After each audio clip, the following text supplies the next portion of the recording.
Hello there, kia ora. Right about now, the Justice Select Committee is about halfway through hearing verbal submissions on the bill to remove Maori wards, and my submission time is going to be not at all. You see, they've decided to do this over 3 days, and they got so many written submissions that they've had to narrow down who it is that can make a verbal submission.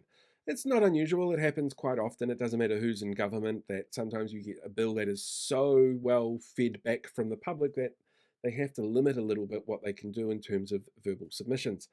So it means lots of people were really keen to get involved in this part of the democratic process. That's not a bad thing.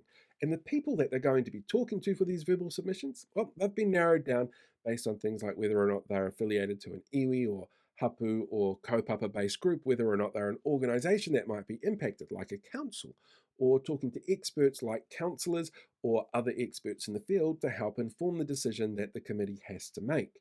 So those are the people who should be involved in this particular decision-making process. I mean, I am a middle-aged white guy. I'm tangata tiriti, so I can't vote on a Māori role. And I live in a ward that doesn't have any Māori councillors. And Auckland Council's not going to add any. So we're not going to have a referendum on this at the next election, no matter what the outcome of this is. So I've had my say.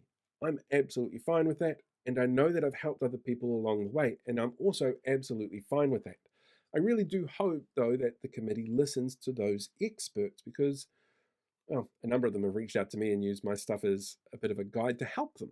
I know what the process is going to be and what the outcomes are going to be. And part of the reason I know that is because a number of the councils that have introduced Māori wards have used these experts and talked to those impacted to make their decisions through this consultation process. You have like a really, really big version, which is the Government Select Committee, but you have like a smaller version, which is what our councils have gone through to make these decisions. It's a really important part of the democratic process because it allows us as the public to see what the process is and to get involved. And it's allowing us to see how the transparency within our system works before those decisions are made. There's kind of a nice little echo there. Big government decision, little government decision, still being done through a democratic way, which allows transparency for us to see what's going on, but also takes on board the feedback from experts and those impacted, which is how it should be.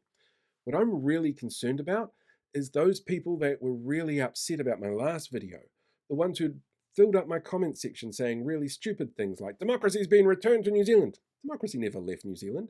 It's just that the people who are impacted by the decisions were allowed to make those decisions instead of the people who weren't impacted, like Mick Crowder here. They didn't get to have a say in those particular decisions. Or you get people like Sarah here, who's really not worried about it because she thinks that Māori have enough representation already. Yeah, right. I mean, they make up 13.6% of all local body councils, 20% of the population. But also, how do you think they got there, Sarah? How do you think those mechanisms were put in place to make sure that we got up to 13.6% after the last local body elections? Go on, give it a go. Have a guess. Idiot. In fact, there were so many people that were really concerned that they didn't get a say in democracy that I'm sure they're going to be really upset that I don't get to make a verbal submission because, after all, that is also part of the democratic process, and apparently that's how this is supposed to work. Everybody should have a say at every step of the democratic process, and all those rules should be binding. But here's the downside.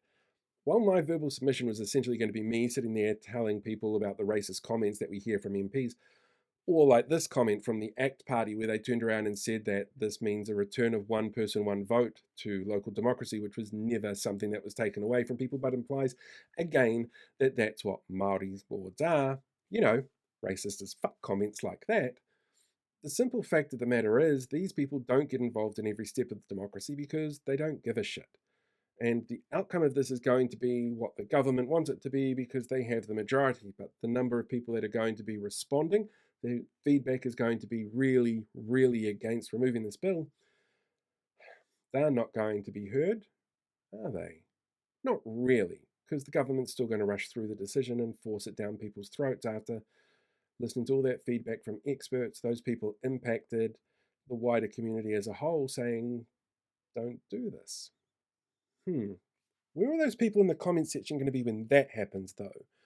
The ones who didn't get involved in the process. Well, fuck only knows, really, I guess, but they'll be happy because ultimately those comments were really driven by racism and people just don't want to admit it. Anyway, good luck to those people out there submitting. I really wish that the people on this committee would be able to hear you and the decisions were made based around what it was that you said. I really hope that that actually happens, but I don't like my chances.